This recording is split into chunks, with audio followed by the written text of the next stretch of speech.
మీద మనకున్న 8 మంది ఎంపీలు వాళ్ళు మొత్తానికే కంప్లీట్గా మోడీ అంటే భయంతోని పెదవులు మూసుకొని కూర్చున్నారు. మన ప్రజలను అవమానిస్తున్నా కూడా, మన కంప్లీట్ తెలంగాణ అస్తిత్వాన్ని ప్రశ్నిస్తున్నా కూడా, మన ఉద్యమాలను అవహేళన చేస్తున్నా, మన అమరవీరుల చావులను అవహేళన చేస్తున్నా, ఉద్యమకారుల యొక్క కాంట్రిబ్యూషన్ తగ్గించి చూపిస్తున్నా భారతీయ జనతా పార్టీ వాళ్ళు మాట్లాడకపోవడం అన్నది చాలా దారుణం. ఇది కరెక్ట్ కాదు.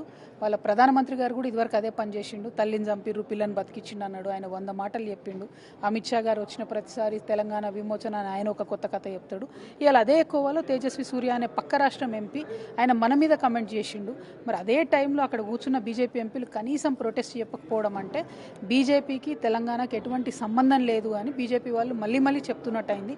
అందుకే చెప్తున్నాం మేము, ఇవాళ తెలంగాణలో బీజేపీ నేషనల్ పార్టీ వాళ్ళకి మనతో సంబంధం లేదు, కాంగ్రెస్ నేషనల్ పార్టీ మనతో సంబంధం లేదు, బీఆర్ఎస్ నేషనల్ పార్టీ వాళ్ళకి తెలంగాణతోని పేగు బంధం లేనే లేదు.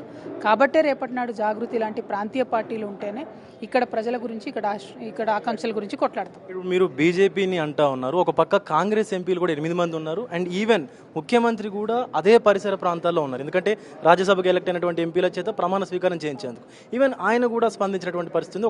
ఒక పక్క బీఆర్ఎస్ కూడా డిఫెండ్ చేస్తూ వస్తుంది. బట్ బీజేపీ మాత్రం అటు ఏదైతే తేజస్వి సూర్య చేసినటువంటి వ్యాఖ్యలు ఉన్నాయో దాన్ని తప్పుపడతా ఉన్నారు అంటూ సమర్థిస్తూ వస్తూ ఉంది. ఈరోజు నిన్న రామచందర్ ఎవరైతే ఉన్నారో బీజేపీకి సంబంధించిన స్టేట్ ప్రెసిడెంట్, ఆయన కూడా తప్పు పడతా ఉన్నారంటూ కూడా మాట్లాడుకొస్తూ సమర్థిస్తూ ఉన్నారు. ఎట్లా చూడొచ్చు అసలు? దారుణం అండి. అదే చెప్తున్నా కదా, ఒక పక్క మన యొక్క ఫీలింగ్స్ కానీ, మన యొక్క ఉద్యమాలను కానీ, అసలు ఈ ప్రాంతం యొక్క అస్తిత్వాన్నే ప్రశ్నించేటట్టుగా భారతీయ జనతా పార్టీ తయారవుతుంది తప్పితే ఇంకొకటి లేదు. వాళ్ళ ఎంపీ అట్లా అంటే ఇమీడియట్గా క్షమాపణ చెప్పాలి. నీకేం తెలుసు తెలంగాణ ఉద్యమాలు అని చెప్పి తెలంగాణ ఎంపీ లేసి వెనకాల ఎగబడాలి. కానీ అటువంటి పరిస్థితే లేదు. అసలు సైలెంట్గా ఎక్కడోడు అక్కడ బీజేపీ ఎంపీ కూర్చున్నాడు, ఎక్కడోడు అక్కడ కాంగ్రెస్ ఎంపీలు కూర్చున్నారు. అసద్ భాయ్ అయితే అసలే మాట్లాడలేదు.